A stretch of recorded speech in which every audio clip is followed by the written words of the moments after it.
বাংলাদেশের ছাত্র জনতা, আমি তোমাদের হিংসা করি। হ্যাঁ, আমেরিকায় বসে আমি তোমাদের হিংসা করি এই জন্যে যে তোমাদের হেড অফ স্টেট অথবা তোমাদের আজকে যে অ্যাডভাইজারি কমিটির যে চেয়ারম্যান, ও হচ্ছে মোহাম্মদ ইউনুস, একজন এত নলেজেবল মানুষ, একজনকে সারা দুনিয়ায় যাকে সম্মান করা হয়।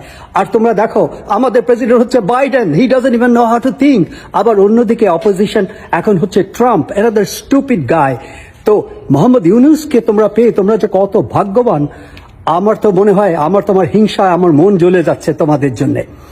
কিন্তু মনে রাখবে, মোহাম্মদ ইউনুসকে যদি তোমরা রাখতে পারো, তোমরা এই দেশকে যদি সঠিকভাবে কয়েক বছর রাখতে পারো, তোমাদের ভবিষ্যৎ অনেক ভালো।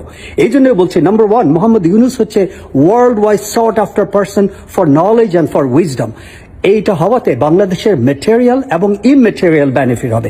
ইমম্যাটেরিয়াল বেনিফিট হচ্ছে বাংলাদেশের একটা ওয়েল নোন, একটা ওয়েল উইশিং হবে থ্রু আউট দ্য ওয়ার্ল্ড। আর ম্যাটেরিয়াল বেনিফিট হবে এই জন্যে সমস্ত বিশ্বের সমস্ত company, financial industry, banking industry এবং ম্যানুফ্যাকচারিং ইন্ডাস্ট্রি সবাই চাইবে বাংলাদেশকে সাহায্য করতে, কারণ তাদের একটা উইকনেস আছে নলেজের প্রতি। America is a knowledge based economy.